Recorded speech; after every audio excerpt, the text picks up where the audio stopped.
नमस्कार, आप देख रहे हैं राइट इंडिया प्लस। इस वक्त हम दक्षिणपुरी वार्ड में मौजूद हैं और हमारे साथ यहाँ से निगम पार्षद प्रेम चौहान जी मौजूद हैं। इनका दूसरा कार्यकाल है और 1 साल का तकरीबन कार्यकाल इनके दूसरे कार्यकाल को हो चुका है। कितना काम वार्ड के अंदर इनके द्वारा किया गया है और भी बहुत सारे मुद्दों को लेकर इनसे बातचीत करने का प्रयास करेंगे। सर, सबसे पहले स्वागत है आपका। धन्यवाद।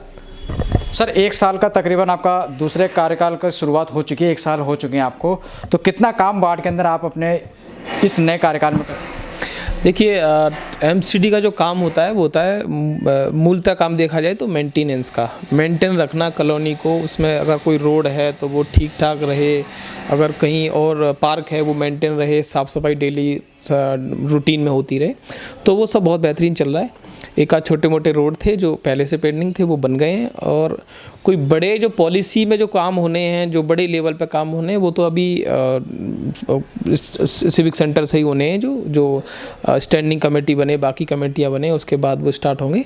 लेकिन मेंटेनेंस का काम है वो रूटीन चल रहा है पूरा प्रॉपर। अच्छा सर, एमसीडी में केजरीवाल चुनाव के दौरान एक नारा देखा गया था, और एमसीडी में हमारी सरकार आएगी तो पूरी दिल्ली को स्वच्छ करेंगे, किसी तरह की कोई दिक्कत नहीं आएगी। पहले सुना जाता था कि भारतीय जनता पार्टी की जब एमसीडी में सरकार थी तो आम आदमी पार्टी के पार्षदों से कहीं ना कहीं भेदभाव किया जाता था या फंडिंग वगैरह प्रॉपर तरीके से उनको नहीं मिल पाती। तो अब मौजूदा स्थिति कैसी है?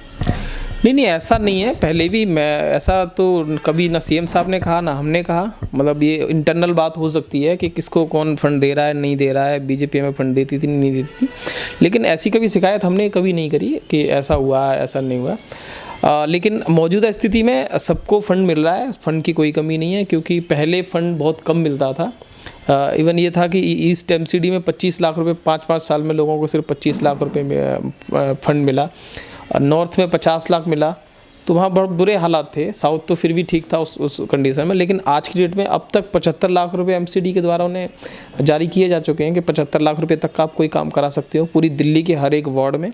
तो पहले से फंड कोई अलग से कुछ नहीं हुआ है, फंड का उसका मैनेजमेंट थोड़ा ठीक हुआ है, जिससे सबको बराबर फंड मिल रहा है और सबके काम हो रहे हैं, कोई समस्या नहीं आ रही उसमें। अच्छा सर, आने वाले 4 साल में क्या परियोजना है, किस तरीके से आप आने वाले समय में और काम करने का क्या प्लानिंग है? आने वाले साल में जितने भी रोड्स हैं जिनकी जैसे एक्सपायरी ख़त्म हो रही है, जिसका गड्ढे वगैरह शुरू हो गए हैं, कहीं रोड टूटना शुरू हो गया, तो उस रोड को रिपेयर करेंगे, कुछ नए रोड बनाएंगे। कुछ नाले हैं हमारे नॉलेज में, वो नाले बनने हैं। और पार्क हम करीब 2-3 पार्क और जो बड़े पार्क हैं उनको हम डेवलप करने जा रहे हैं, जिसमें एक ब्लॉक नंबर 2 और 1 के पास है आपका बंगाली पार्क है, उसको हम डेवलप करने जा रहे हैं। और शिव मंदिर ब्लॉक नंबर 5 का पार्क है, उसे डेवलप करने जा रहे हैं। 10 नंबर की ग्रीन बेल्ट को डेवलप करने जा रहे हैं। तो इस तरह के और भी 1-2 पार्क हैं आइडेंटिफाई किए हैं छोटे छोटे, वो पार्क भी हम डेवलप करने जा रहे हैं। उसकी क्योंकि फंड अब आना शुरू हुआ है, तो हमने उसमें से जैसे प्लांटेशन के लिए या वायर फेंसिंग के लिए या मिट्टी परचेज करनी है, उस सब के लिए हमने टेंडर्स अपनी तरफ से कर दिए, तो वो बहुत जल्दी हो जाएगा।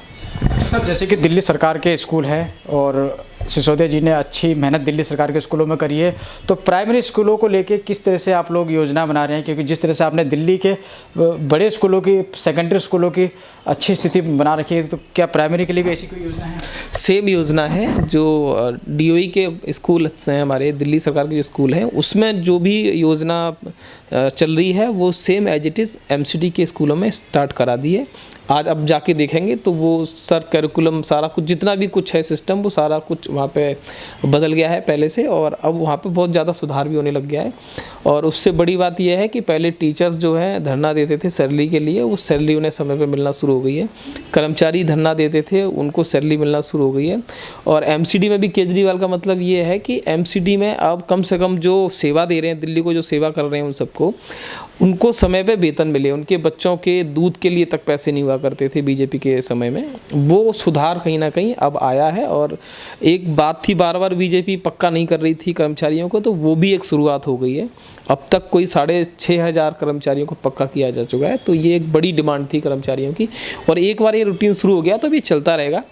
हमारी कोशिश है कि हर जो भी कर्मचारी है नगर निगम में वो पक्का हो, सालों से इंतज़ार कर रहा है, और जो भी नई वैकेंसीज़ की ज़रूरत पड़े तो वो भी हो। और ठेकेदारी प्रथा को भी हम धीरे धीरे समाप्त करेंगे। एक साथ तो नहीं कर सकते, लेकिन समय लगेगा, कर देंगे जल्दी। सर, जैसे कि अभी केजरीवाल जी की अगर बात करी जाए तो ईडी ने केजरीवाल जी को नोटिस भेजा। केजरीवाल जी वहाँ पेश नहीं हुए और राज्य में चुनाव है तो वहाँ चले गए थे प्रचार में।